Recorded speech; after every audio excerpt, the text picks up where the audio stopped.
I concealed my identity as a wealthy heiress to date an ordinary man, solely to escape an arranged marriage. When my fiancé presented me with proof of my boyfriend's cheating, the despair of an inescapable fate washed over me, and I signed the marriage application. I won't marry him. I slammed open the mahogany door of the study, my voice clear and resolute, every word a desperate, all-out cry. Outside, the downpour was relentless, and thunder echoed between the high rises, a dramatic accompaniment to my defiance. The documents on the mahogany desk trembled slightly in the draft, as if the very air held its breath for my refusal. However, the instant my words ended, my grandfather's cane struck the floor with a heavy, authoritative thud, a dull, commanding sound that made the ground subtly shake. The noise was like a tolling bell of final judgment, making my heart sink instantly. A Huntington daughter does not have the right to choose. My grandfather's voice was ancient yet piercingly sharp, enveloping the room like Arctic ice, devoid of all emotion. The agreement spread on the desk coldly dictated my future, like an invisible prison. A suffocating tightness gripped my chest, and panic surged through me like a tidal wave. I would rather abandon this family and all its privileged life than become a pawn in a marriage alliance, a mere instrument between two commercial empires. I had known this day would come. The moment I entered college, I understood the fate I was burdened with.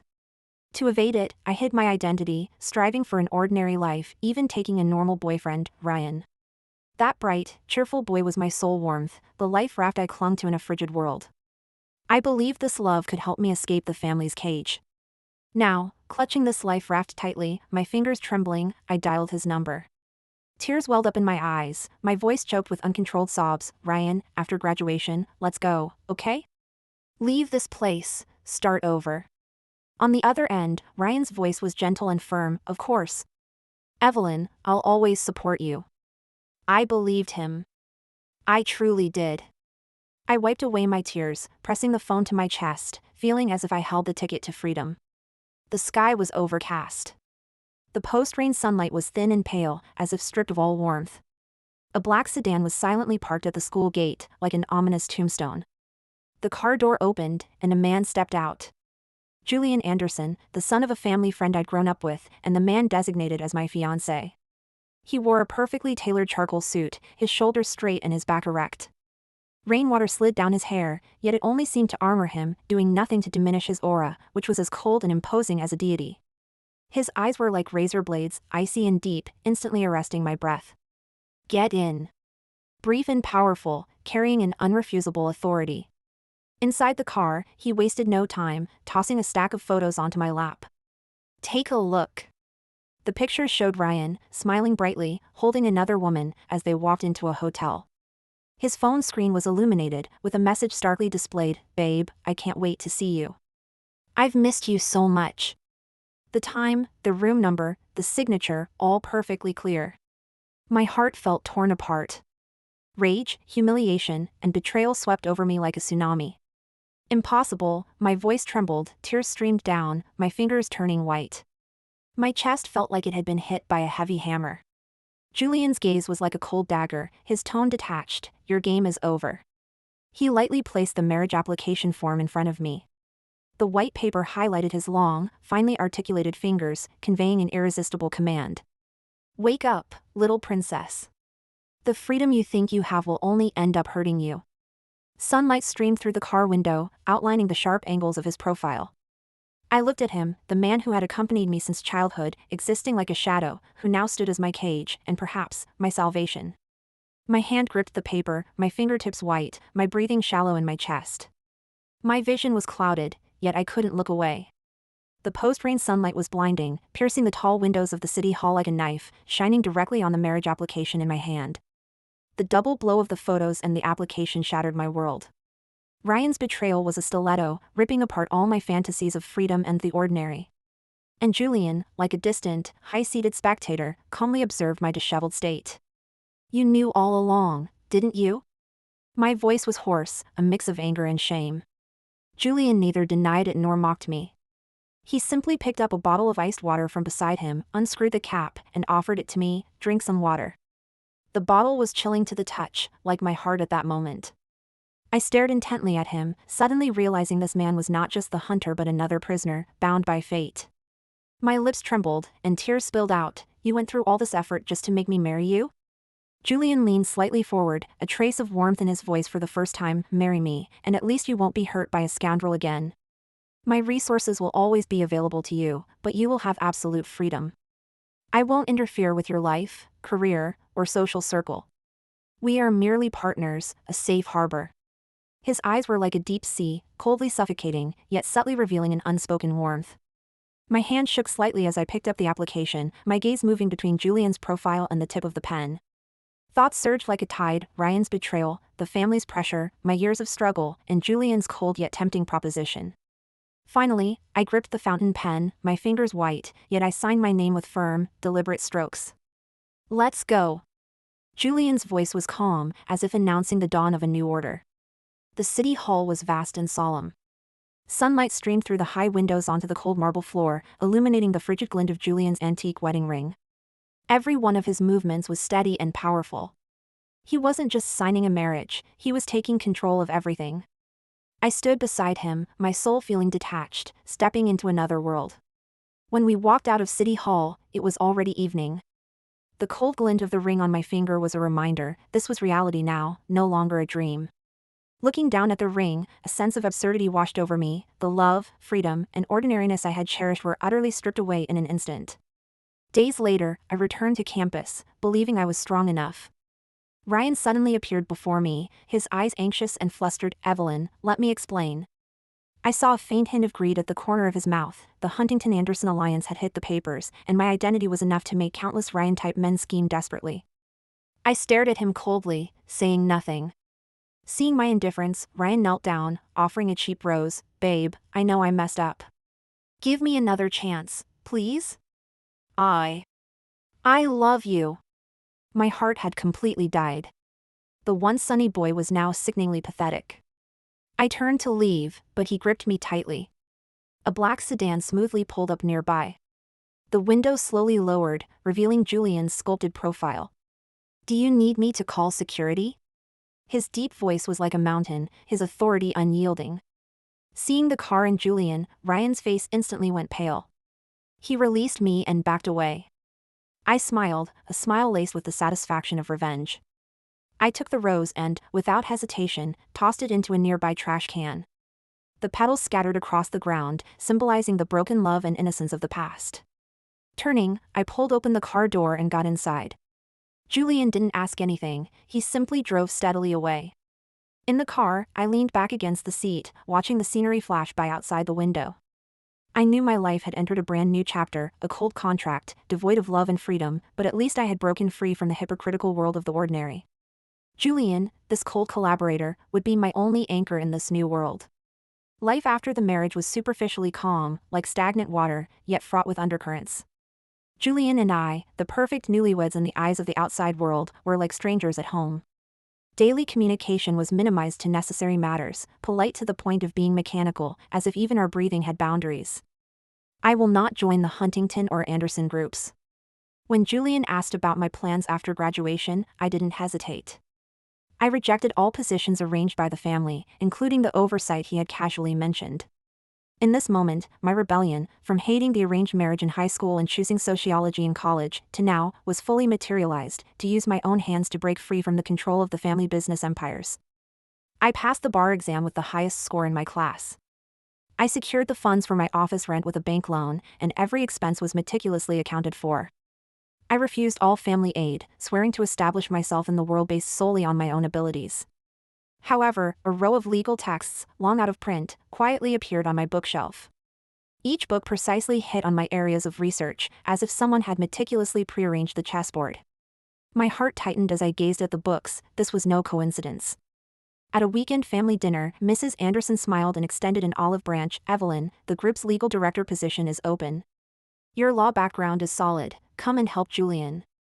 I smiled and politely declined. Thank you, Mrs. Anderson, but I want to stand on my own.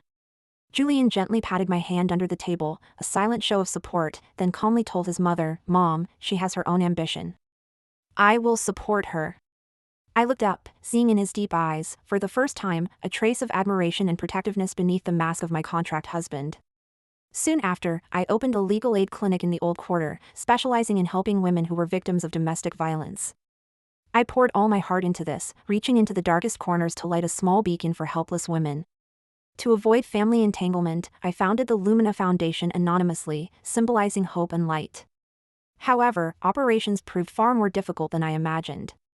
Funding shortages, lack of staff, and various emergencies followed one after another. I grit my teeth and persisted, even using all my savings, but it was still a drop in the bucket. Late one night, I was organizing the accounts in my office, too exhausted to even support myself. Suddenly, a bank transfer notification popped up on my phone. I thought I had misread it, but upon opening the details, a substantial sum of money quietly sat in the account. The transfer party was listed as anonymous donor, without any further clues.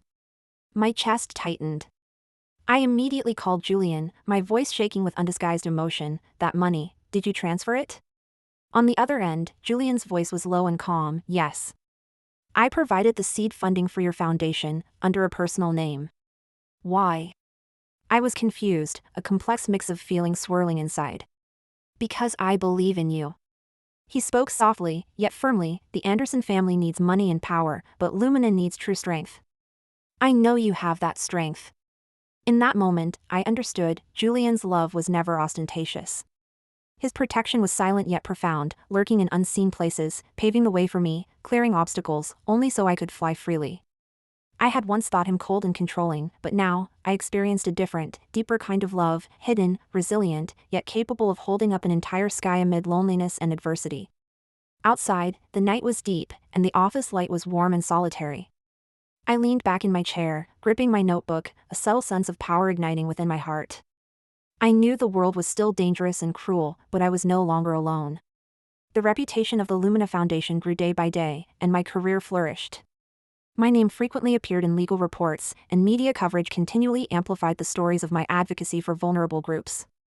Every report was an affirmation of my efforts and a tribute to my independent spirit. Yet, the Huntington family remained cold, as if all my achievements had nothing to do with them. Every time I thought of the family's indifference, a secret anger welled up inside me. My worth, it seemed, could only be recognized in the eyes of others. Until one day, the CSR department of the Anderson Group proactively contacted the foundation. On the phone, the representative was commercially astute, getting straight to the point about discussing a massive sponsorship deal. The Anderson Group? My heart suddenly sank. I immediately thought of Julian. The independence I had worked so hard to maintain now seemed overshadowed by the family's influence. Anger surged through me. I felt my efforts were being belittled, my achievements seemingly just pawns at his casual disposal. "I'm sorry, we don't need any sponsorship." I declined without hesitation. After hanging up, I rushed straight to Julian's company. In front of the floor-to-ceiling windows, he was on the phone, his back to the sunset, his figure straight as a sculpture. I heard the content of the call. His brows were slightly furrowed, but his gaze was unwavering. "Lumina Foundation refused?" "Yes, President." The other party was resolute, the voice on the other end answered cautiously. I was furious, standing at the doorway, my eyes fixed on him. I expected him to be angry, to use the family's power to make me yield. But his next words stunned me. "Tell the project team to immediately cease all contact related to the foundation. I don't want her to feel controlled." His tone was firm, without a hint of compromise. My heart suddenly jolted. What I had assumed was control was actually a cautious respect. He had never tried to buy me with money or power, he only wanted to protect my ideals in his own way. Shame welled up, for my misunderstanding, and for my former self-righteousness. That night, a sudden downpour enveloped the city in a torrential curtain of rain. I finished an urgent case at the legal aid clinic and tiredly walked out the door, only to see a familiar figure in the rain, Julian. He stood silently in the rain, holding a black long-handled umbrella. His white shirt was soaked, clinging to his chest, outlining his strong physique. Rainwater dripped from his hair, and his Adam's apple bobbed, showing a trace of unnoticed tension. "Why are you here?" My voice was complicated. Julian didn't answer, merely tilted the umbrella to shield me from the wind and rain. The rain struck the canopy with a rhythmic sound, and everything around us seemed to quiet down. He looked at me, his gaze deep as a lake, as if threatening to draw me in. "I've loved you since you helped me bandage my wound when I was 12. His voice was soft, yet it exploded in my ears like thunder. My heart pounded. I remembered that year, he fell from a tree, slicing a long gash in his arm, and I clumsily used a band-aid to help him. To avoid me, are you willing to abandon even yourself? Julian lightly touched my chin, his movement trembling with restraint. You hid your identity and dated someone else just to escape the family alliance. I always knew. I just wanted to give you time, thinking you would see clearly, but it seems I was wrong. He looked directly at me. The rain blurred his gold-rimmed glasses but couldn't conceal the clarity of his gaze. I love you, Evelyn. This love predates any contract, and it is more genuine. On that rainy night, his confession ignited the defenses deep in my heart like a flame. I lowered my head, my breathing shallow, my mind in turmoil. The sound of the rain, the umbrella, his wet figure, his deep gaze, in this moment, the world seemed to hold only the two of us. I had never imagined that the cold, restrained Julian would use the most direct and ardent way to lay his entire heart bare. The confession on the rainy night was like a stone dropped into the calm lake of my heart, creating ripples. I began to see Julian from a new perspective. He was no longer the cold contract husband but the shadow who had quietly guarded me for years. After that night, my emotional defenses completely crumbled. And Julian's protection shifted from behind the scenes to our daily life. In the morning, a cup of Blue Mountain coffee would always be sitting quietly on my desk. The temperature of the rim was just right, neither too hot nor too cold, emitting a rich aroma. I knew this coffee wasn't a secretarial routine but ground by his own hands. He never made a show of it, yet he conveyed his feelings through this warmth. Every time I held the coffee, I could feel his hidden care, as if he was watching me leave the office from a distance. One morning, my pre-court preparation made me extremely nervous, my palms sweating as I flipped through documents. Julian suddenly appeared at the door of the lounge and quietly placed an antique fountain pen in my hand. The pen's body was intricately carved, and the nib bore the initials E.H. He simply said, "This pen suits you well," and then turned to leave, leaving me holding the pen, my heart warming slightly. The pen was heavy, carrying his affection and silent protection. Every detail made me feel his deep love. During an industry cocktail party, the heel of my high-heeled shoe suddenly snapped. I stood under the lights, thoroughly embarrassed. People around me whispered, and I felt utterly helpless. Julian sensed it immediately and walked right up to me. Everyone watched in surprise as he half-squatted to tie my shoelace. As he lowered his head, his thick eyelashes cast a shadow. I saw the focused intensity of his profile, and a warmth surged in my heart. When he stood up, he smoothly straightened my slightly askew collar. The action was natural yet carried a subtle tension. Every detail seemed to silently declare, "You don't have to bear everything by yourself anymore, I am here." Late at night, the office light was dim. I worked overtime until I was utterly exhausted and unintentionally fell asleep in my chair. When I woke up, I found a warm jacket draped over my shoulder, Julian's suit jacket. He was asleep on the sofa, his gold-rimmed glasses slightly slipped, reflecting the faint glow of the night lamp. The air was filled with his body scent, familiar and comforting. I quietly walked over and saw his phone screen lit up in his hand. A photo came into view. It was my profile in the university library, with sunlight falling on my shoulder. I was looking down at a book, my expression tranquil. The corner showed a timestamp from years ago. It was a candid photo he had secretly treasured for years. In that moment, my heart completely surrendered. What I had thought was coldness and control was, in fact, his deeply hidden love. He dared not disturb, dared not express, only guarding me in the most private ways. I gently removed his glasses, placed them aside. And then, pulling the jacket tighter, leaned against him, feeling the presence of his breath and body warmth. The warmth streamed into my heart like a gentle current, and all the exhaustion and loneliness dissipated. In the days that followed, Julian's clumsy yet deeply affectionate protection became a part of life. In the morning, he would quietly iron my clothes and leave them neatly in my closet. Before meetings, he would discreetly check that my documents were all in order. At night, he would stay silently outside my office, and even without speaking, I felt safe. Once, when I was ill with a fever, Julian drove home immediately, bringing medicine and hot milk. He personally tucked me into bed and softly urged me to rest. He sat by the bed, gently holding my hand, not letting me face the illness alone. Watching his shoulders slightly tense with concern, I suddenly understood. He had always been there, all his protection had never left. Gradually, I realized I was no longer the princess fleeing fate but a woman deeply loved. And Julian was no longer the cold contract husband but a clumsy, affectionate man who loved me wholeheartedly. Our relationship transitioned from a contract to true love, from defense to dependence. Each subtle act of protection brought our hearts closer. Julian's gentleness and patience completely melted the ice in my heart. I began to drop my guard, opening up to him in both my career and life. However, this peace was soon shattered by an abrupt crisis. A legal aid case from the Lumina Foundation unexpectedly exposed a domestic violence scandal involving an executive from a listed company. This executive was powerful and deeply connected, mobilizing all his contacts to enforce silence. The Bar Association received an anonymous complaint, and the media was secretly bribed, painting me as a hypocrite who ruthlessly pursued fame and profit. Public opinion surged like a tsunami, every report felt like a needle piercing my heart. The Bar Association also issued a warning letter, demanding a response within 48 hours. I spent the entire night in the office organizing materials, my fingers stiff with fatigue. I meticulously checked every contract and every account, afraid of missing any key detail. At 3 a.m., my figure was solitary and determined under the lamp. The door was gently pushed open, and Julian appeared. Without unnecessary words, he rolled up his sleeves, exposing his strong forearms, and sat across from me. The desk lamp highlighted his severe profile, and his gold-rimmed glasses flashed with sharp light. His gaze was no longer gentle but filled with calm and decisiveness, like a sharp sword instantly cutting through all the chaos. "Give me all the documents." His voice was low and powerful, like a command, brooking no refusal. I handed over the thick stack of files. Julian swiftly flipped through them, marking key notes with his fountain pen. Occasionally, he looked up, his eyes sharp as an eagle's. "There are anomalies in the financial records here. Follow this lead, this is their soft spot." He pointed to an inconspicuous number, his tone absolutely firm. In that moment, I truly saw another side of Julian. He was not only the gentle knight who brought coffee and flowers but also a top-tier hunter who saw the big picture and was decisive and lethal. His professionalism and resolve charmed me, drawing me deeper into his irresistible allure. Under his guidance, we secured evidence of the executive's embezzlement. To obtain the critical physical evidence, we decided to risk a trip to an abandoned warehouse in the suburbs.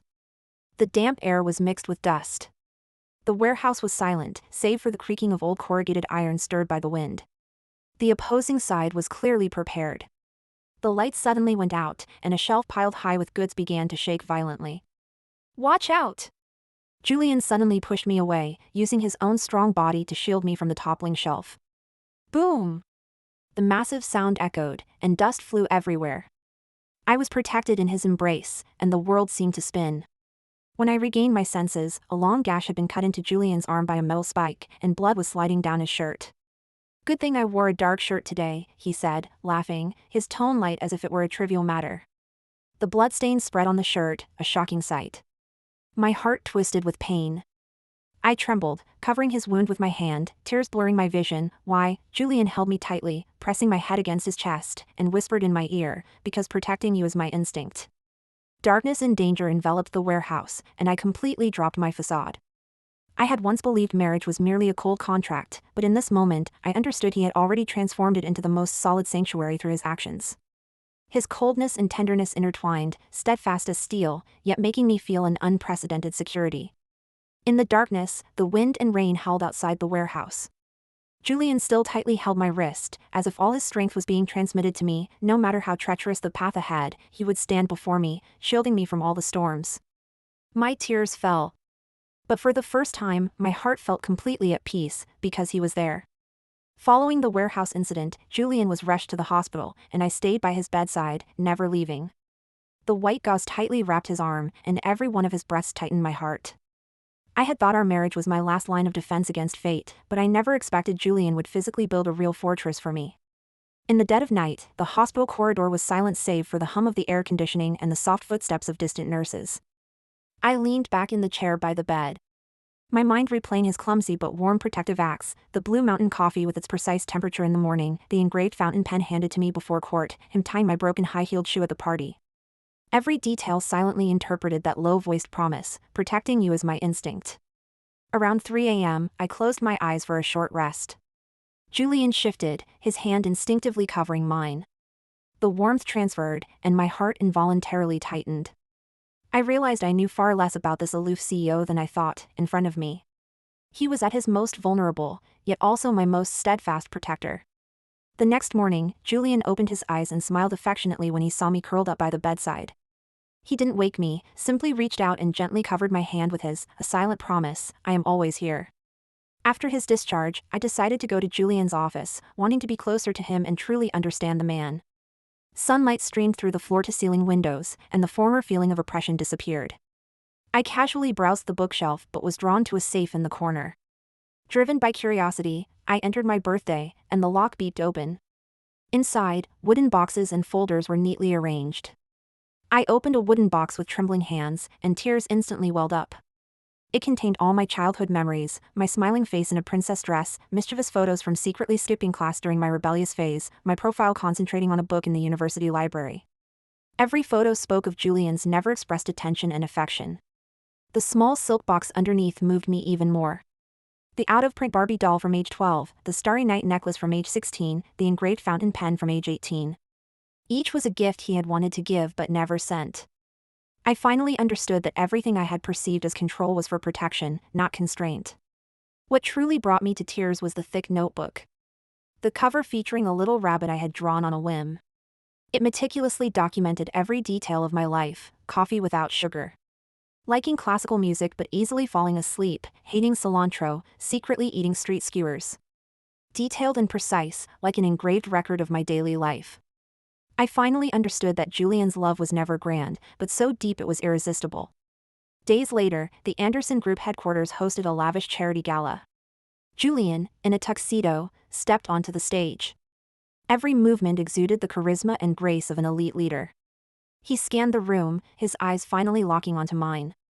Under the spotlight, my heart rate surged. Julian raised his glass. His voice resounding through the microphone, "The founder of the Lumina Foundation has taught us that true strength comes from safeguarding, not control." Applause erupted. My eyes were moist as I looked at the man I once thought was a prison, now sincerely respecting my efforts. I raised my glass in a distant toast to him. The past misunderstandings, grievances, and the cold contract all dissolved into nothing. As night fell, the gala lights glittered. Julian lightly held my hand and whispered, "From today on, I will not interfere with your world. I will only safeguard it." My heart warmed. I gently leaned on his shoulder, feeling a sense of peace I had never known. This protection was heavier than any vow, yet its warmth made me utterly surrender. With Julian's full support, the Lumina Foundation case achieved complete victory. The executive was brought to justice, my lawyer's license was safe, and the foundation's reputation reached an unprecedented high in society. The media covered my deeds continuously, and I became a role model and a beacon of hope for countless vulnerable women. Months later, the Lumina Foundation received a national-level charity award for its outstanding contributions. At the awards ceremony, I wore a simple white dress. The breeze lifted the hem, and my gaze was steady and confident, radiating my own light. The stage lights shone on me, seemingly bestowing a queenly aura. I was no longer the little princess arranged by the family but a queen who had truly earned her glory. As I slowly walked off the podium, Julian stood below, his eyes following me the entire time. His expression was reserved, but it couldn't hide his deep pride and love. The crowd and the camera flashes swirled like water, but in his eyes, there was only me. He quietly came up behind me, gently encircled my waist, and drew me into his embrace. His warm breath brushed my ear as he spoke in a low, tender voice, "Now, can we upgrade our contract marriage to a lifetime commitment?" His voice held a rare tension, yet it was unshakably firm. My heart pounded, my ears flushed. I slowly turned to face his deep and tender eyes. Those eyes, once cold and rational, now held only tenderness and passion. I stood on my tiptoes and kissed his lips. This kiss melted all my reservations and answered the deep affection of his years of silent protection. In the days that followed, our life became sweet and warm. Julian often brought small surprises during my busy times. The morning coffee was the perfect temperature, with "Go Get 'em Today" written on the cup. Before a business trip, he quietly packed chocolate and hand cream in my suitcase. In the cold winter, he would turn up the heat in advance, making the office warm and cozy. One night, I was working late at the foundation. Julian quietly sent a handwritten note, "Don't forget to drink hot tea while working late. I'm waiting next door for you." Through the blinds, I saw the gentleness of his silhouette, and a wave of warmth washed over my heart. On the weekend, he took me on a picnic by a lake in the countryside. Julian personally prepared my favorite sandwiches and hot red tea, and even specially picked pale purple wildflowers. He clumsily spread out the picnic blanket, which kept being blown awry by the wind, yet he laughed and said, "Stay put, I'll block the wind for you." I couldn't help but laugh out loud, only to be pulled into his arms, feeling his body warmth and heartbeat. Julian always remembered my past fears and anxieties. In important settings, he would quietly solve problems for me. During a foundation fundraising gala, my palms were sweating from nervousness before my speech. Julian subtly handed me a handkerchief and whispered, "Relax. The most dazzling thing isn't what you say, it's you." In that moment, I felt the trust and reliance in his gaze, and all the pressure instantly vanished. A year later, my legal aid network covered the entire country, helping countless women in need. My name became synonymous with independence, strength, and hope. Julian, meanwhile, established the Anderson Group Legal Innovation Center next door to my office. During breaks from our respective busy schedules, we would exchange smiles through the blinds. What was once a cold barrier was now the most tacit signal of love. Sunlight streamed into the office, landing on the herbal tea Julian had made for me. The aroma filled the air.